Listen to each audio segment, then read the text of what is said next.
Welcome back to the NutriSafe podcast. Sorry for the delay. I'm currently going through final exams right now, so it's been a very hectic week for me. So unfortunately, we weren't able to get it out yesterday. I had finals yesterday morning and Tuesday.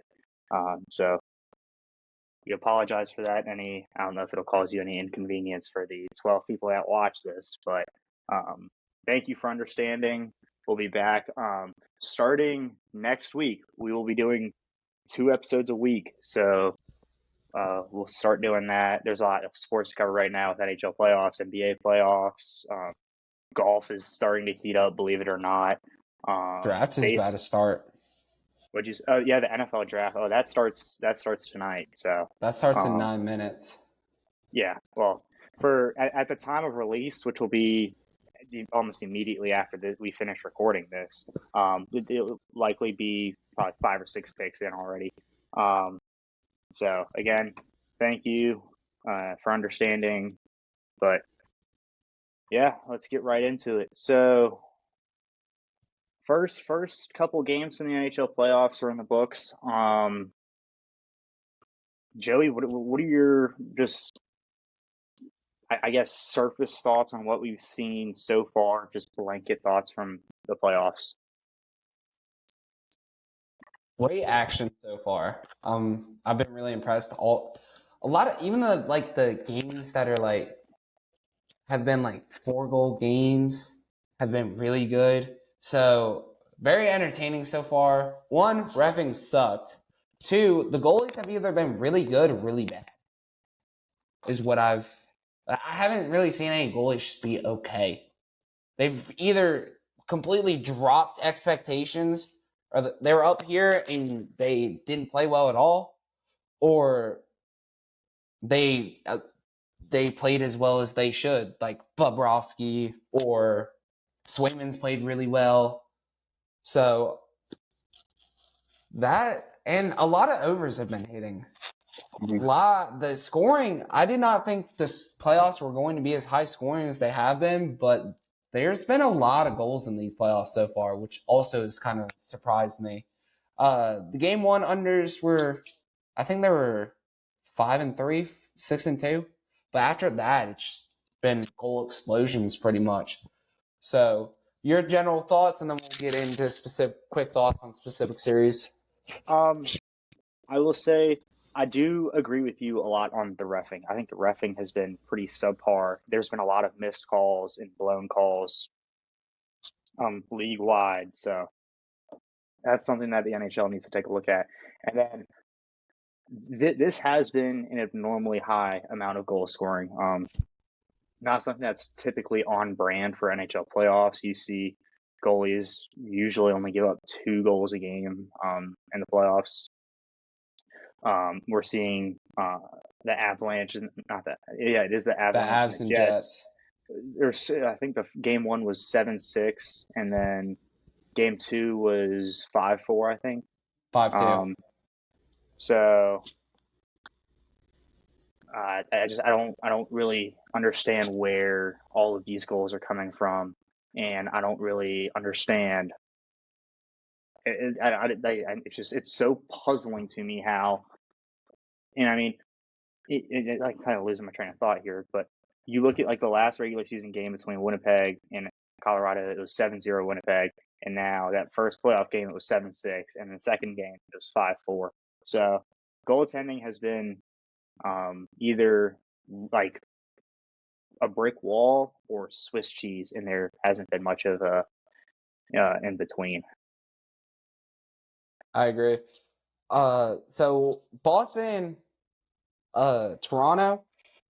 Your quick thoughts on that series, specific game, doesn't really matter. Just quick thoughts on that one. I was watching game 2 last night. Actually, game 3. My bad. And the one thing that I picked up, and one thing going back and looking at a lot of the stats and the numbers from the past couple games, has been it's been extremely physical. I mean, I think last night it was the hits were in the 60s. 74-63. 74. So, I mean, that is high. That is very high. That is not something that is normal. I'm here for it though. I love the physicality, and we'll Especially get from Toronto, though. That that's was not. not something I was expecting. And what did we say before the series even started? We don't trust Toronto's physicality, but Toronto came out in game 1 and was very physical. They ended up losing that game 5-1, but they looked really good physically in that first period. And then they were very physical. Game 2, it kind of slumped down a little bit, which plays more into what my opinion Toronto's style. I think it slumped down a little bit. And then game 3, really physical again. Go ahead and continue your thoughts, but my bad. My bad for cutting you So off. no, you're good there. And so I think that physicality is something that is known. Like when you think of playoff hockey, you think of physicality. You think of these big hits. You think of um, like just the bone crushing hits into the boards, the open ice hits, the ones that you see in highlight reels. And that's like, oh, that's what I think of when I think of playoff hockey. I mean, it's balls to the wall, like you're leaving everything out there. So, I mean, I've enjoyed watching it. I don't think I caught game 2, but I've caught both the games the Bruins won. I think the Bruins are. I don't see a path for Toronto to be able to win. Um, I think the Bruins are going to end up winning game 4 and end up going and clinching in 5 back home in Boston. So again, I think if the Maple Leafs want to end up pushing this to a game 6 or game 7, and like you said, I think they're going to need to tone back on the physicality, because when they um, ramp up on the physicality, I think that's going to play more into Boston's hand. I think we talked about this in last week. Boston's a lot more physical. They're a lot more geared to be physical. I think with the way that the Maple Leafs lineup is structured, with how they have so much money tied up in those top guys, those guys don't tend to be very physical. The guys you spend a shit ton of money on, you don't necessarily want them going out and throwing massive hits. So again, I don't think Toronto's going to end up doing it this year. Sucks to be a Toronto fan, but Well, and it doesn't help that one of those guys who have like $9 million locked up in hasn't played the first 3 games of the series, and it was noticed in game 1. They kind of figured it out in game 2. They were a lot more competitive in game 3 because I think the fourth goal was an empty net goal. I'm scanning that. Yeah, that was an empty yeah, net goal. So I not having William Nylander out there is killing the Maple Leafs. They've got a couple days off, so hopefully Willie will be back. They just announced it was migraines. So, and I don't think Samsonov's played bad. I think he's played better than I thought he would. Game 1 was a little bit rough, but I think Samsonov has played well. Swayman's hot right now. I know losing game 2 wasn't Allmark's fault. He didn't lose that game for them. But I think Swayman's really hot right now, and I think you got to play him until he's not hot. I know the rotation has really worked for you, but Jeremy Swayman is on another level right now. And you saw that in game 1 because Toronto outplayed Boston in game 1. Boston just executed a lot better than Toronto did. And Toronto out physical them. They outshot them. So I think Swayman's got to be your guy moving forward. But I mean, you can't go wrong with Allmark either when he won the Vezina last year. So, and like you said last week, the goaltending might carry Boston further than I thought they would go. So that's my thoughts. I think Boston's going to close this out in 6. And the biggest thing for the Leafs is they had won a game in Boston. You bought yourself a game, and then you lose at your first game at home. And a lot of it's the Leafs taking stupid ass penalties. And I know that Boston's gotten away with a couple, but we're taking and another thing with the entire playoffs, there have been a lot of stupid penalties taken. The reffing hasn't been great, but there have been way too many stupid penalties taken. Delay of games, trippings when you don't need them. All these penalties you just don't need to take. And they're just bad penalties, and they're killing some of these teams that were underdogs going into the series. But if you ain't got anything else, we'll go to Carolina and New York. So Carolina, I think they're really flexing their offensive guns here. I mean, they dismantled um, the Islanders in game one, and then game two. I don't know what the hell you're thinking if you're the Islanders. I don't know how you blow a 3-goal lead to begin with. I'm pretty sure all five of Carolina's goals. I'm looking at this real They quick. were in the third period. Okay, they had one. Tavo had a goal in the second period, but they had 4 goals in the third period. 3 of them came in a span of 2 minutes. Yeah, to take the lead.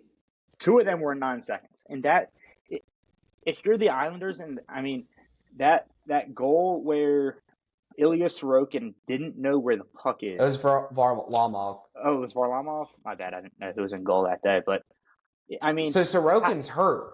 Because we had talked about this. I thought Sorokin was going to be hot. And Sorokin's hurt. Which I think kills them. So, I mean, they're at the time of recording, Carolina's up 2-0 on them right now. So, we'll see how this ends up playing out. I'm sorry to spoil it for you, Joe. I know you were waiting to watch that till after, but no, I've got it up right now. So my thing is when they took the Islanders took all those penalties at the end of the game in the third, game 2, they lost the series. You took 70 penalty minutes. 83. I think 70 penalty minutes in the third. Oh, okay. Which were all the 10-minute misconducts. You had one shot in the third period in game 2. You could have stolen a game in Carolina. You had the chance. You were up 3-0. You were dominating. You weren't even dominating the game. You were just outplaying Frederik Andersen. And which shocked me because Andersen played terrific in game 1, which was the only reason they won that game. I don't think Carolina played good at all in game 1. And Andersen saved Carolina from going down 1-0 in the series. But you're up 3-0 in Carolina's place, and you blow it in the last 25 minutes of that game. Like, you can't do that. And I don't think Patrick Waugh is a good coach. He's a tremendous player, but I don't think Patrick Waugh is a good coach. He's gotten outcoached in every series I've seen him coach in, going back to his days in Colorado. So, and you're down 2-0 right now. I just don't see. I think this is a sweep. And they're taking stupid penalties, and Carolina's just more talented than you up and down. Carolina's 4 forward lines deep, 6 defensemen deep, and they've got a good goaltender. I don't know what happened in game 2 with Andersen. Not all the goals were his fault, but I don't know what happened. But and then you let it get to you to a point where you got 7 misconducts, or it was probably closer to 6. But you got 6 10-minute misconducts. You can't do that. And that's why you're probably going to get swept. So just to recap this, I'm pretty sure I think I saw the graphic. Carolina had like 120 something shot attempts, 111 maybe, to New York's 29. New York only got 12 shots on goal. 12. I've seen teams get 12 shots on goal in a period. Yeah, and the Canes couldn't hit a net. New York's done a really good job of blocking shots too, which I don't think is talked about enough in the playoffs. A lot of these teams are blocking shots really well. Tampa's doing it. Florida's doing it. Nashville did it really well, which is why they tied up their series, which we'll get to. But it's just, as soon as I saw Carolina come back down from 3-0, and then all those stupid penalties they were taking, all those misconducts they were getting, I knew the series was over. I just didn't see a way where you can mentally get yourself back in the place where you can go take on a 2-0 lead after blowing it, after you had it in the grasp of your hands and you just blow it. So I agree. I think it's going to be 4-0 for the Hurricanes. I mean, they will await the winner of the New York Washington series, but actually, we probably should segment into that. The Rangers up 2-0. Ovi is nowhere to be found. I think he's got one shot through two games. So, I mean, when we were looking last week and talking about breaking down these series, the one thing I said that Washington needed to do if they wanted to win the series was get shots on goal. Shots, shots, shots. And you had mentioned anytime they get more than 30 shots, they score, I think it was 4 goals. So they did a good job it, scoring last game. They got three on Shesterkin. First time he's given up three in a home games in the past 10 home playoff games. So that was good. I think we talked about it last night, but what were your thoughts on that Panarin hit to Oshie and the no call by Toronto? So first off, when you're playing as good as a team that's the talent gap's that wide, which it's really not in the NHL, but it's noticeable enough. You can't have 21 shots on goal in game 1 and 25 in game 2. You just can't. It's not enough. New York's outshot you and out physical you in every game. And I think we forgot to mention this, but you haven't slowed down their speed, which is what you needed to do. And like we both said last week, New York's top guys got activated. That's why they've won the first 2 games and they've scored 8 goals in the series so far. On the Panarin Panarin on Oshie, I can see where they thought it wasn't a penalty, but to me, point of contact was the head. Okay, that doesn't necessarily result in a misconduct. So we look at the next element. Lifting off. He lifted off and jumped up before he made contact with Oshie. That is his misconduct. I don't know how you go to Toronto and Toronto botches that. And notice, that was the one time where they didn't show the situation room. That was the one time. They didn't have time to show the situation room. The review took 20, no joke, 20 seconds. Yeah, because they were showing the replay and the ref just made the call. I didn't have the sound on, so I don't know what Dave Jackson was saying. Dave Jackson typically knows his stuff. I typically agree with him. And I think, actually, I did listen to him. He was on the edge. He said, point of contact was the head. They just have to establish that he went through the body. And yes, there was body contact, but the biggest thing for me is you jumped up to make the hit. You jumped up into the head. I don't think it was a malicious play. I don't think he was trying to hurt Oshie. I just think it was the way the hit happened. Oshie's bent over, which I also think played a part in it. Because for a guy that's like Rempe's size, if a guy's bent over, you can't expect him to miss the head.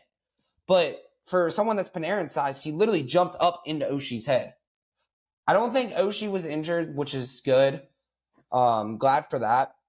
But I don't think that, yes, that call would have changed the game, but I don't know if that lifts Washington to a win. And there's still no excuse for not having your best player involved or your best scorer involved. In a game where you know you're going to need goals, you're not going to hold New York to 2 goals. You're just not. You're not good enough. And I think Lindgren's played well, even though he's given up four goals on 28 shots in game 2, and then 4 goals on 31 shots. I don't think Lindgren's played bad. I just think New York's just that much better. I think Lindgren's looked good. I don't think Lindgren's the problem. I think that's just how these games are going to be. And we've seen multiple times throughout these playoffs where you just throw stuff at the net and hope it goes in. And sometimes it will. Even against a good goalie like Shesterkin. I've seen it multiple times. There's been like 20-something playoff games so far. I've seen it happen at least 8 times. That's how you're going to have to play this. You just got to throw pucks at the net. You got to get I think Washington might have a little bit of size on New York. So get your bigger guys in there like Tom Wilson and cause penalties from Trouba and Keandre Miller. And just get your guys to hit the puck in. Shesterkin's not going to stop 4 shots in a row. Why is Ovechkin not... I mean, Ovechkin's had, I think, 12 shot attempts in this series. That's not enough for a team that does not have depth at all. And I think we can both agree with that. And I don't think Detroit would be doing much better. I think Detroit has better star power. But for a team that's as bad on paper as Washington is, they're not helping themselves. They're proving why everyone thinks that another team should have gotten into the playoffs over them. Because they're not taking advantage of what they're good at. Because in game 1, they got out-physicaled by 12 hits. Took more penalties. Had 26 to 20 penalty minutes. In game 2, got outshot, out-hit, and had more penalty minutes. You're going to lose. When you're losing in those 3 categories and you're not as good as the team you're playing, you're going to lose every time. I don't care. I don't care who you are. You're going to lose every single time. And you got to figure out how to get Ovi involved. That's the first step. But the home crowds have been great, so hopefully Washington can figure out a way to get themselves going a little bit. But I know this is your team, so I'm going to let you have your say on that because I'm sure you got a lot of thoughts, unless I covered everything, which I think. I mean, you went on quite the rant there. I mean, that was impressive. I want Washington to do good for you. I'm rooting for them for you. Yeah, I mean, they've been the cause of a lot of my stress lately. I will say that. On the Oshie hit, I think my biggest problem with it was the first point of contact was the head. We've seen a couple instances this year where a hit similar to this has happened. There have been game misconducts handed out, and Toronto has reviewed it for a fair amount. We'll call it a fair amount of time. I got a question. If Rempe had made that hit, if he had not lifted and hit Oshie's head, do you think he'd get suspended? I don't think suspended. I think it would have been a game misconduct. I think because it was Panarin, he didn't get the misconduct. I think honestly that's what a lot of it is. But I think that it shouldn't matter who you are. It should be the hit you made. I agree. So I think my biggest problem with it was Toronto reviewed it for 20 seconds. It was like you didn't look at it. I mean, if you're gonna go and review it for a major penalty, go and actually review it. Don't say, oh hey, we're gonna go to Toronto, we're gonna review it, and then come back 20 seconds later and be like, there's nothing there, because you didn't look at it. And for all the people in our comments when we posted, or actually no, for all the New York Rangers fans in the Washington Capitals post-game post comments that were like, oh, that wasn't a penalty. Oh, the refs were missing trips and high sticks. Those are typical penalties that are missed in the playoffs. That's something that's been missed across the board for everyone throughout the NHL for these 20 playoff games so far. But a hit like that in my book, and I think the NHL book, compared to what they've been calling for the entire year and what they've said, hey, we want to take this out of the game, that should have been a 5-minute major. So you covered all my other thoughts, so I think we're just going to leave it at that. Tampa and Florida. You can take that one first. It's been a great series. There has not been any disappointment. It has been a fantastic series. Best one so far? Yeah. I think I would agree. I think it's been the closest. It's been the most hard fought. And I think this is probably, over the next 2 years, going to be the next, Washington, the Ovi and Crosby, Washington-Pittsburgh rivalry that we had in the late 2000s, early 2010s. I mean, it's been phenomenal. You had the overtime winner. I think it was Verhaeghe, got the OT winner a couple days ago for Florida. Yep. And then, so Florida got both games in Sunrise. I mean, Tampa, I think my biggest problem or their biggest problem has been their lack of shots. They And got depth. and that was, I think we had talked about this, was the first game they got outshot by 9. In the second game, they got outshot by 14. Which game one was, I think, was a very defensive battle. The score Mm-hmm. may have been 3-2, but it was more like a 2-1 game or like a 1-0 game. That was a hell of a defensive battle. So, I mean, what are your thoughts? I just think Florida has more depth. I think that's really what's doing it. And you see the guys for Tampa trying to drag them to a win, like Stamkos and Point and all them. Kucherov has not been good in this series. That's the first thing. He's going to be the Hart winner this year, or at least he should be. I think he deserves it over Nathan McKinnon, and I'm a big Nate McKinnon guy. But Kucherov just hasn't been anywhere to be found, which is not normal. It's really not. Vasilevsky's been tremendous. Vasilevsky has had no problem. And I never had to worry about Vasilevsky in the playoffs. The goaltending matchup in this series has been absolutely amazing. We need to talk about that save in game 2, where Bobrovsky's literally turned all the way around and literally flies back and grabs and stops it. I used to be a goalie. I don't know how you do that. You didn't even see the puck coming. You just dove. I don't know how a human could physically make that save. But somehow Bobrovsky did. And so I don't really have a lot of thoughts. I think Tampa Real, needs to get more shots, and Tampa just scored. real quick, do you think that's a save of the year / save of the century candidate?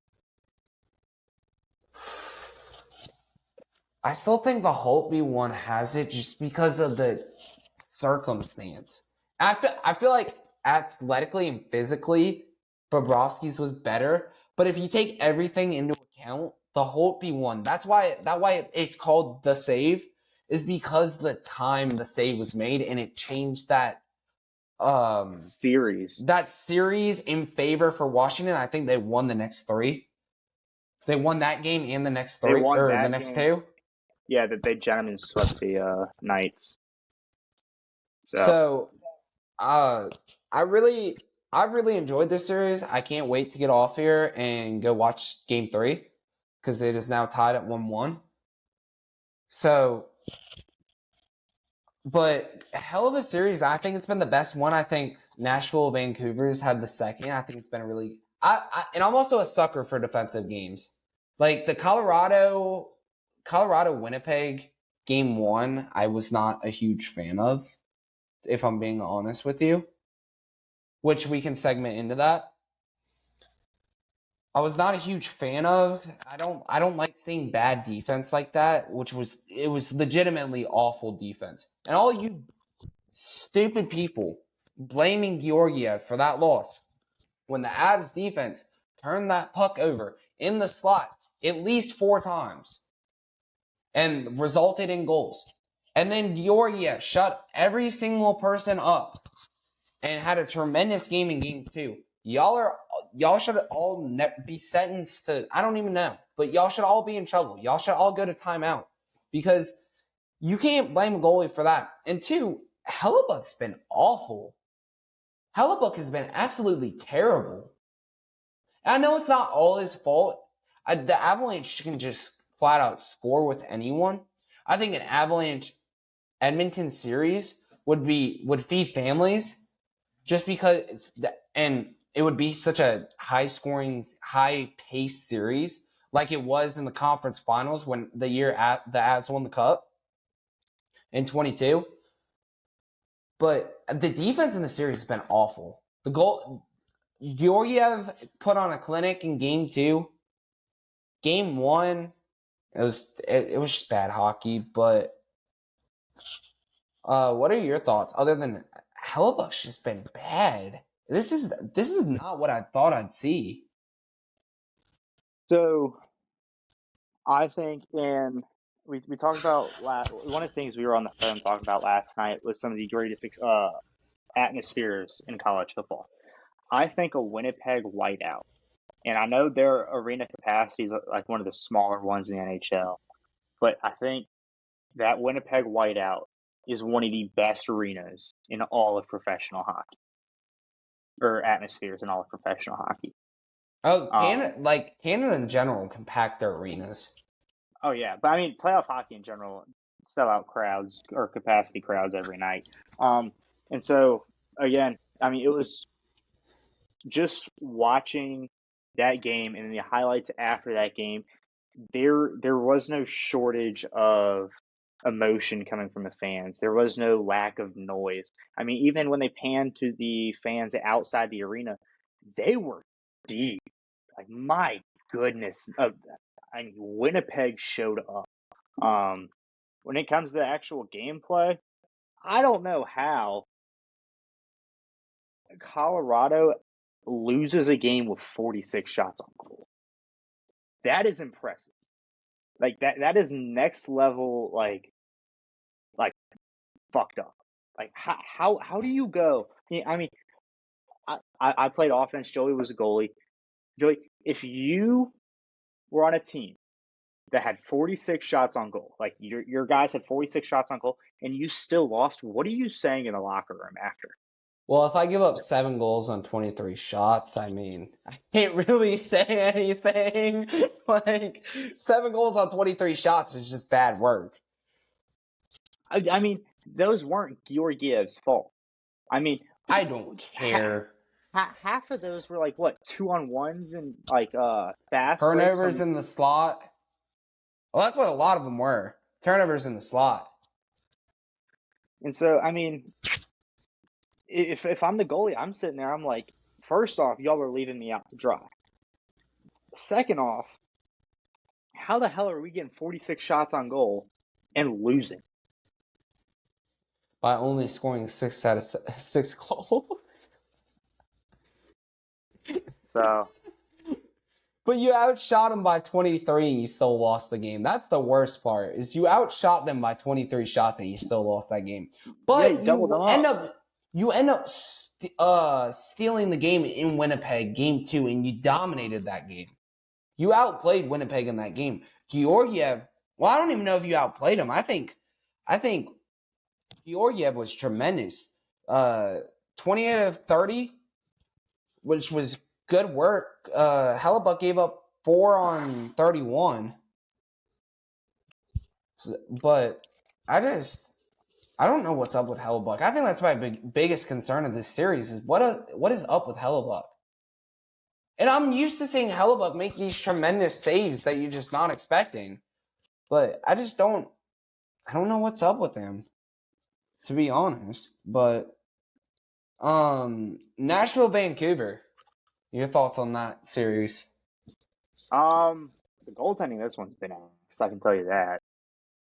Uh, I think I was looking at the stats the other day.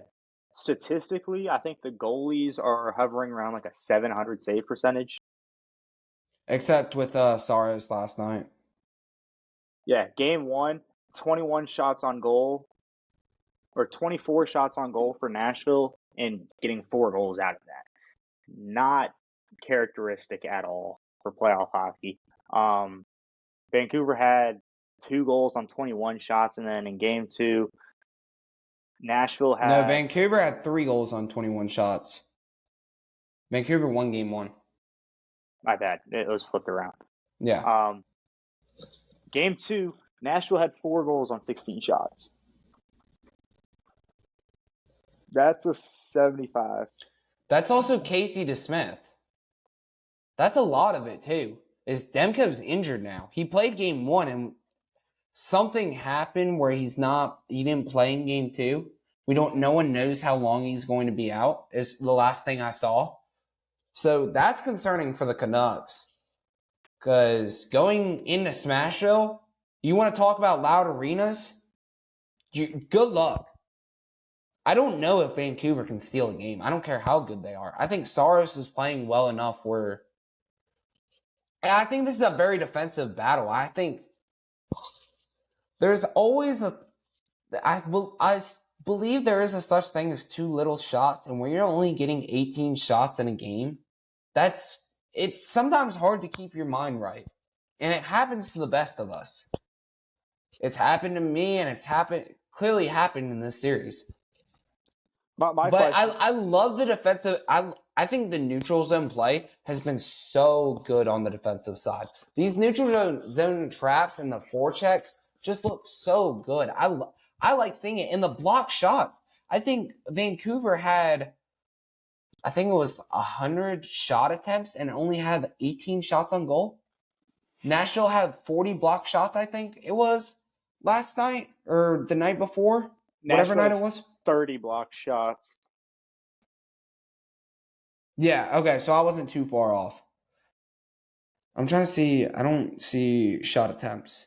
But yeah, that was the thing that impressed me the most. And I like this, even though they're higher scoring games. I think that the neutral zone play in this series on the defensive side has been really good. I don't think that matches up well against a lot of these other teams in the West, especially coming out against. Oh wait, no, that's coming out against Edmonton and LA, I believe. Yeah, yeah. No, this is Central Division, isn't it? Hold on. I think they'd play the No, winner this of is Pacific. It's LA and Edmonton. Because the Canucks are in Pacific. Nashville's in Central, but they were a wild card.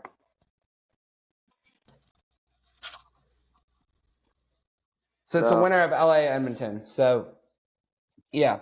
That's all I got on this series. I think you're going to see the goals go down. Do you think this one goes to 7?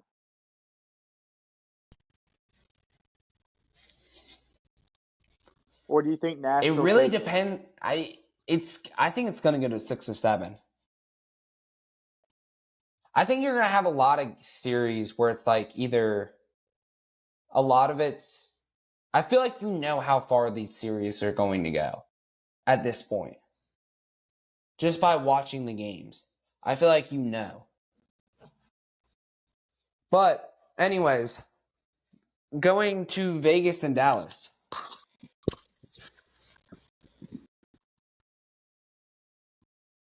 Your thoughts? You want me to Yeah. spiel Yeah, that real was the quick? goal. I think Vegas's physicality is carrying them.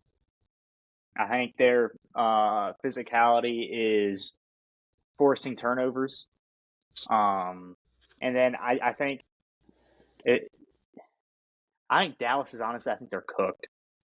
I think they're going to go down in either 4 or 5. I don't think they're going to win. I don't think they'll be able to steal one in Vegas. Well, that makes them go now. You've got to at least steal one just to get yourself back at home. Just fight you. If Dallas can steal one, which they have to survive, but if they can steal game 3 and loot, if they can steal game 3, I think they've got a chance. They go down 3-0, it's over. But if they can steal game 3, they have a chance because all you're fighting for is to go back home. You go back home in game 5, you've got a chance. Yet again, you look at game 1 for Vegas. Vegas had 15 shots on goal with 4 goals. Ottinger's played like shit, dude. Ottinger's played awful. They've had 55 hits compared to Dallas's 31. And then if you go down and you look at like the turnovers and the takeaways, oh shit, Dallas had 15 takeaways to Vegas's 10. But they had 9 giveaways. Well, so Dallas's forecheck has been better than Vegas's. Vegas has been, it's just been wearing Dallas out. And Dallas doesn't have the size to compete with that. They don't have those type of gritty guys like Vegas does. And Vegas is basically running back the same team from last year, but better. And these teams are so deep, but in different ways. Noah Hannafin came up huge with that second goal. And I think that's just what's carrying Vegas. And Ottinger just hasn't played well. He really hasn't. I thought Ottinger would be playing better because we've seen Ottinger play really well in the playoffs before. But Ottinger, There's no reason you should have lost game 1. There's absolutely zero. That's on the defense and on Ottinger. And then game 2, Ottinger played better. I mean, he had 92% save percentage, but it just fell off. It just doesn't feel like he's on his game. But I think, and Logan Thompson's not all that great. You've seen that throughout the series. I mean, he's done what he's had to do, but I don't think Dallas is doing well enough on the forecheck. I don't think they're doing well enough on the forecheck, and I don't think they're getting guys like Jason Robertson involved enough. I worry that they don't have enough star power to get them going on the offensive side. Rope Hintz, where's Rope Hintz been? I haven't seen any of the guys for Dallas that I thought were going to show up. And Jonathan Marchessault's playing tremendous for Vegas. Noah Hannafin had a huge goal. Mark Stone got the scoring started off in Vegas. And so I think Vegas' stars are the difference in this series. I could not agree with you more, but there's so many of them. It's just their normal lineup guys at this point. Do we think that we're going to see a Mark Stone long-term injured reserve injury next late March? That's what Vegas' cap situation looks like. I don't know. I don't really care either. The NHL didn't find when they investigated Vegas, because we covered this after the trade deadline, I think, where NHL investigated it and found nothing wrong. If y'all are that stupid where you can't find anything wrong, and then he comes back on the ice looking fine, that's on the league. 1. 2, stop complaining about Vegas taking advantage of a rule. It's like the rich taking advantage of tax loopholes. It's the exact same concept. They're taking advantage of a loophole in the rule that's not illegal. I have no problem with it. I don't like it, but they're playing the game better than everyone else. Why doesn't everyone else do it? Why don't you put Connor McDavid on the injured reserve if you're Edmonton? Go get you $12 million in cap. It would solve half the Oilers' problems right now. Toronto needs to do that. God damn, they ain't got no depth. Just go ahead and throw Matthews, Martin, Nylander. The three of them will have enough space to go fight the whole Utah team.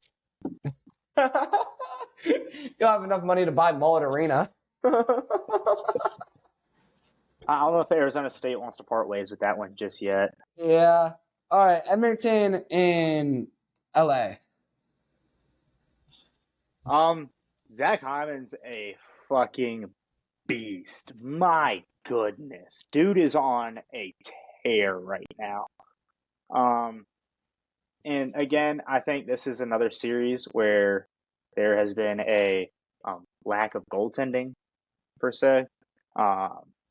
11 goals in the first game and 9 goals in the second game. I think it's another one of the highest scoring first 2 games in a playoff series in NHL history. But I mean, it's been good hockey. I don't think the goalies have played bad. I just think the offenses look better. I think the defense. I don't even think. For example, the Zach Hyman goal the other day, where it was like I can't remember if it was a power play or not, but everyone had been sucked down low. He had made it was a pass. It was a bang bang, and he kind of just slowly backed out, and everyone was still sucked in. And it was a real quick pass and a one-timer in. I was like, the play design on that. I don't know if that was a set play. I don't know if that's something they practiced or if that's just off the Chrome Dome. But that was could not have been done better. I mean, absolute masterclass of passing, absolute masterclass of not being selfish, but also kind of getting it to the open guy. And I mean, Hyman ripped that thing. That thing was in the net before who was it? Cam Talbot knew what was going on. So I'd hit the over for game 3. I don't think they're going to stop scoring anytime soon. I'd be hammering the over for the rest of this series. In fact, that might be one of my 12 a day for You might as Saturday. well. You might as well ladder those overs at this point. So, quickly, the NBA. I've not watched a second of the NBA playoffs, to be honest with you.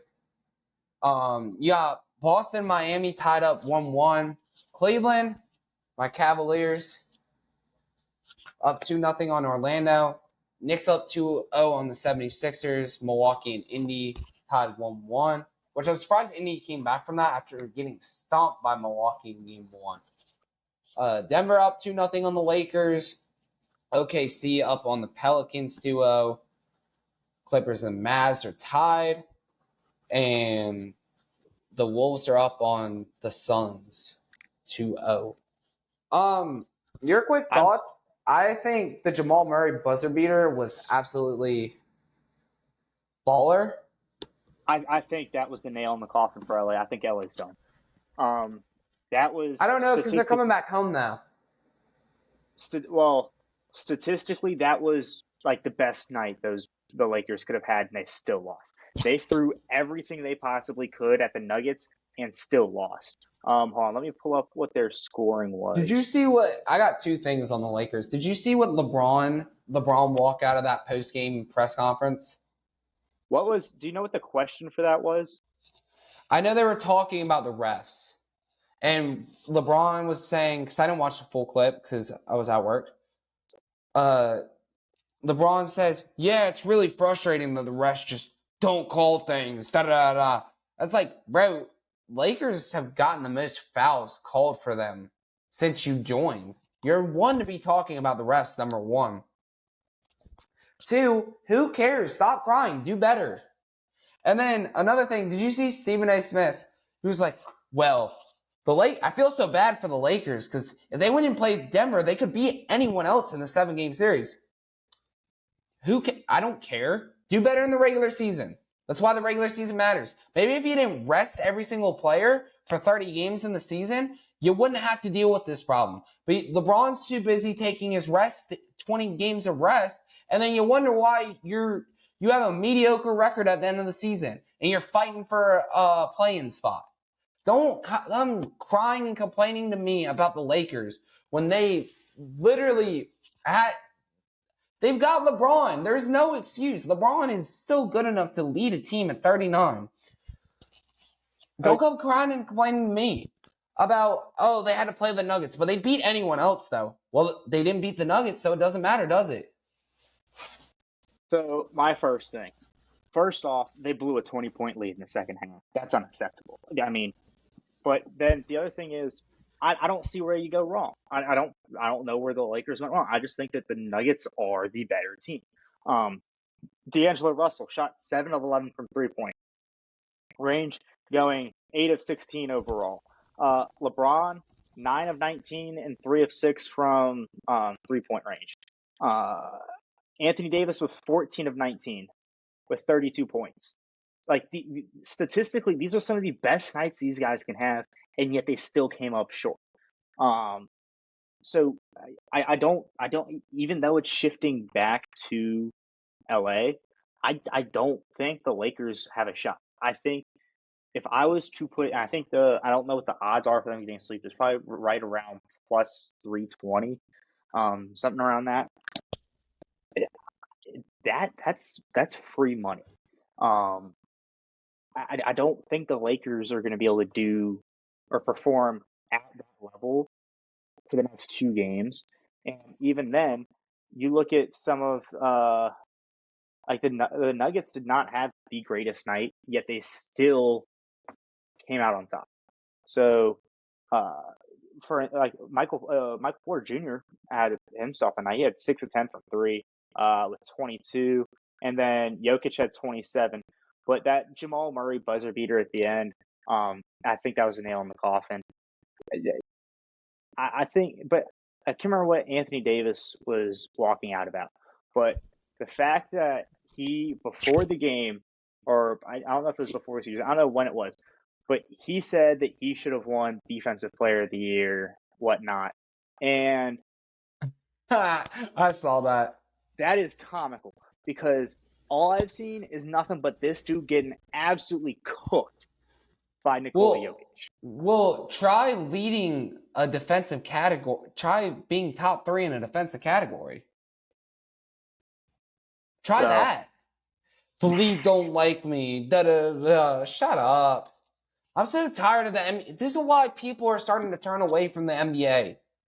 This is why people will either turn to the NHL or just won't watch it. This is why people don't watch the NBA regular season, because it's such a shitty, watered down product. It's why I don't watch it, because I don't care to see 250 points scored in a game. I just don't. I don't care to not watch people play defense and give 45% effort when you're getting paid $25 million a year. You see these guys in the NHL put out more effort than almost anyone. I think football players are number one because of how taxing that is on your body. But other than that, you don't see anyone put out more effort in the regular season and the playoffs and still get paid as little as they do. They get paid, the highest paid player in the NHL is 13, I think it's 12.6 million a year. And you're going to tell me that you don't get paid enough to go play your ass off for 82 games in a season? And playing 82 games is unrealistic. But y'all be taking off like 12 games for rest games. You don't see anyone in the NHL doing that. You don't see anyone in the NFL doing that. Granted, it's a different sport. But the only reason they do it in the MLB is because they play every damn day. Like, they go to work 7 days a week in the MLB. So I don't want to hear crying and complaining from anyone in the NBA. Y'all are overpaid, and your salary cap's going to go down eventually. Because people are going to continue to turn away because it's a bad product. The NBA is such a bad product.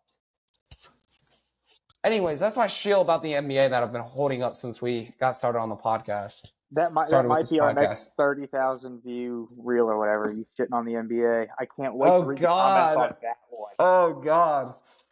Don't do that to me. Don't hurt me, please. Shit. I done fucked up now. Joey's address will be linked in the comment section down below. Gosh, if y'all want to go show up. I'm gonna get dogged, dude. Damn. Luckily, I'm never home except to record the podcast, so we're good with that one. So, speaking of reels that have gotten some notoriety, can we clip this and put it in there? What? The reel, just to know what everyone's talking about, have the exact context. Do you have that on your laptop? No, it's on my phone. It's not on my laptop. But I mean, with how it's over, I think it's over 76,000 views now. So you want to play the audio real quick? Thank you for everyone that's commented on it. But Joey, I think that the 12 people that watch our podcast know what I said. Fair enough. It might be 13 at the end of this week. Who knows? All right. Actually, do you want to do picks before we do this? Yeah, you go ahead and fire off your picks while I find the reel. All right. So on Friday, got 4 of my picks for tomorrow, which is still tomorrow, I guess today. Whenever you're watching this. Friday, the 26th, got Avalanche money line. I think they take game 3 at home. Washington, New York, under 5.5. I think that isn't going to be a high scoring game, especially with it being in Washington. I think Washington has the edge. Toronto, Boston at 5.5, over 5.5. I think this is the exact opposite. I think game 4, Toronto might get a little bit going, especially with Nylander being back. And then I got Guardians money line at Braves on Toronto and Boston's on Saturday. Never mind. Guardians money line against the Braves on Friday, the 26th, and then the Pods and Pirates Nerfy on Saturday. Can't wait for 2 of these to hit or not hit for no reason. It's going to be the Nerfies because I got a Nerfy in here as well. It's always the Nerfies. We should change our Nerfies to Yerfies. No, it should be not for us. It should be Nerfies. Not yeah. or I'd be hot on not Nerfy really cold. sometimes, though. It's hard when you're forecasting the game like a couple of days in advance, though. But I ain't got really an excuse on a lot of them They because should they're the have next started day. pitchers out though. But okay, They do. my picks. I mean, this is kind of wishful betting right here, but I got Caps money line tomorrow night. That's at probably plus 380 right now. Yeah, I throw that in my 12 a day and get these odds to like plus 2.5 million. Only be able to bet like 10 cents on it. Also, give me Boston money line. I don't think Toronto is going to be able to win game 4. So, as much as Nylander being back may be able to contribute, it's not gonna be able to do much. I think it's gonna end up being another high scoring game. It might be a 5-4. So hit that. I'd say hit the over, but then line it up with that Boston money line. Give me Dallas in Vegas over 5.5 goals Saturday, and then also I think Red Sox money line Saturday as well.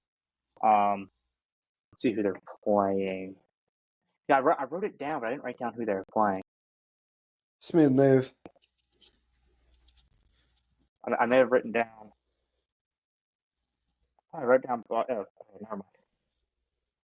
Was not. I wrote down Boston money line twice. That's fine. I have an extra pick in here. So, Caps money line, Dallas Vegas over 5.5 goals. Bruins money line, Miami Marlins, and the Washington Nationals Nerfy for Saturday. Saturday, that is. Low scoring game. I got that one in the books. And then give me Ovi over half a goal. Back at home, he's got to get something rolling, got to get that crowd going. Over half a goal. I wouldn't be surprised if he gets 2. Take the under on shots. It's gonna be at like 4.5 shots. Take the under. So yeah, he may go 2 for 2 on shots, but we'll see. That the Caps power play's got to get going. They got to get their legs turning. Okay, on to my greatness of a take. It was a bad take, but I mean, we were talking last night, and I mean, there's some truth to both sides of it. I mean, and I think one of the things I was saying was you look at Ohio State's schedule, and you look at the schedule for the SEC. Where I was coming from was I don't know how Ohio State be able to perform having to go and play consistently top 10, top 15 teams every week. I mean, Alabama does it. Georgia does it. It's something. It's like I think it's something that you get used to. And Ohio State has a stretch like that this season. They have stretches like that. It's the biggest difference between the SEC and the Big Ten is the consistency of the environment. That is the biggest difference. I do not think the SEC teams are all that much better than the Big Ten teams. I think the SEC is so much harder to play against because of their environment. You've got, because I think Arkansas is harder to play in than half the Big Ten schools. I think, like, with the exception of Vandy, there's a scary environment in every SEC stadium, no matter how good or bad the team is. That's the thing with the SEC. I think also the Big Ten has better defenses. I think the Big Ten has better defenses than the SEC. So especially in the front seven. So I was about to say, because we were talking about this last night, and we both agreed that the Big Ten usually has better trenches, offensive and defensive lines, and better linebackers. I think that where the SEC thrives would be the cornerbacks. I think there's a lot of extremely athletic and extremely talented cornerbacks that come out of the SEC pretty much every year. You know where the cornerbacks come from. They're all the high school kids are in the South. All the good high school kids, that's why the ACC can recruit corners. Because you got Florida State in there. You got Miami down there. Where do a lot of the good, that's why the Big 12 had electric offenses, because you go get them from Texas. And that's the biggest problem that the Big Ten has, is you don't get to reach to your neighborhood. Like, yeah, Ohio and Michigan, Nebraska, whatever. Iowa, like all those states have okay, like they all have good prospects, but in Alabama, Georgia, Florida, Arkansas not so much, but even Texas is still stone's throw away. Louisiana, all those states have really, really good high school athletic prospects. You get the bigger guys up. A lot of the bigger guys do come from up north. I think that's the biggest difference. I think you're going to see this when the Pac-12, because the Pac-12 played closer to the SEC than the Big Ten, in my opinion, with the exception of Oregon, in my opinion. Tell me if you think I'm wrong on this. But I think the Pac-12, especially this past year, played closer to the SEC than it did the Big Ten. I think you're going to see a lot of these these 4 Pac-12 teams struggle in the type of gameplay it's going to be in the Big Ten. Like I think Oregon's the only team that's going to thrive this year. I think Okay, so Washington's going to have a bad year. I think USC and UCLA are going to have bad years. And I'm taking the travel out of it. so I'm gonna interject here real quick. And I think it's gonna. I agree with you about the teams having bad years. Could not agree with you more. I don't think USC wins more than 8 games. In fact, I don't know what we set the line at, but I think seven I and a don't. half. Again, I think it's so up in the air. But I think a lot of it, and take travel out of the picture, but you look at the environments they're playing in. I don't think SoCal is used to playing in snow. I don't think those kids are going to handle it very well. So that's one factor I think is going to play in. The other thing that I think is going to play in is you look at Washington. I get Jedfish came in, but a lot of what made them so good last year is gone. Well, I think a lot of those the offensive line who won the Joe Moore Award last year, gone. There were all 3 of those receivers gone. Quarterback gone. I mean, we'll see with Will Rogers. I don't know how much of a problem they're going to have there. I think Jed Fish, and I'm surprised Jed Fish hasn't done anything more in the spring transfer portal. I thought he was going to have a lot better results with that this year. I thought guys were going to be able to go to Washington, especially with how much he had built up that Arizona program, which I think Arizona set up very well for the Big 12, which is also something we can talk about here in a minute. But and tell me what you think. Did you think the Pac-12 last year played closer to the SEC or the Big Ten style of play? Because both those conferences played very differently, which is why the fact that the Wolverines won the national championship is because they play the style of ball they play. Because they play the exact same way Georgia did when they won the Natty those 2 years. And that's what Ohio State hasn't figured out. You know, the last time Ohio State kind of played that type of way was 2014. 2014. Since then, it's been kind of air raid offenses. You didn't have to worry about that in Ann Arbor.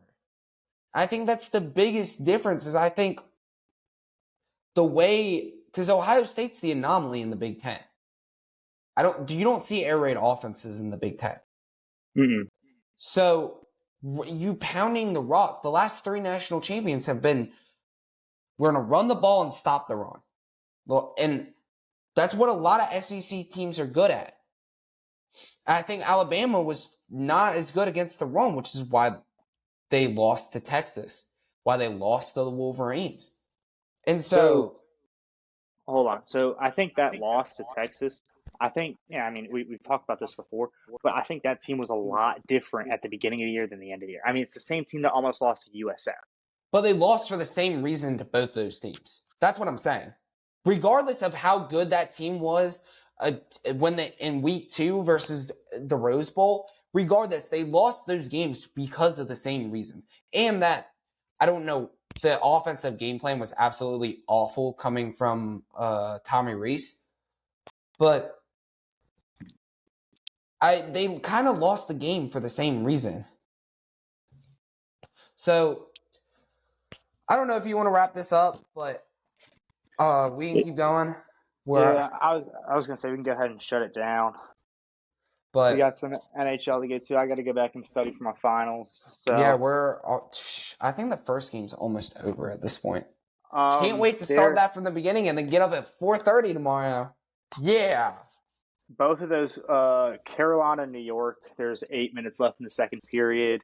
Florida and Tampa. There's a minute left in the second period. It's 8:55? That's insane. That means those games are going until almost 10:30 tonight. Yeah. So if you stayed this far, you might as well subscribe. Thank you for tuning in. Again, sorry for the lack of actually getting out by Wednesday at noon. We will update. We'll make an announcement at some point next week when we move to a more on or to a week schedule. I don't know I think when. we're going to try to do Tuesday and Thursday or Friday. I So say we'll get that out. So again, thank you for tuning in. We appreciate it. We love y'all. Keep commenting on our shit. I mean, it's only up from here. So we've done well on engagement. I will say that our last, I think, 3 or 4 reels has gotten over 1,000 views. So thank you guys for that. We will continue to make some outrageous takes. We got the next one with Joey shitting on basketball here. So look for oh that in the God. coming I couple forgot I'm days. going to get clips for that. So we will see you guys next week, whenever that may be. We'll let you know what the new schedule will look like for the summer, at least. I won't have classes. I'll have a little more time on my hands. But yeah, thank you. We will see you guys later.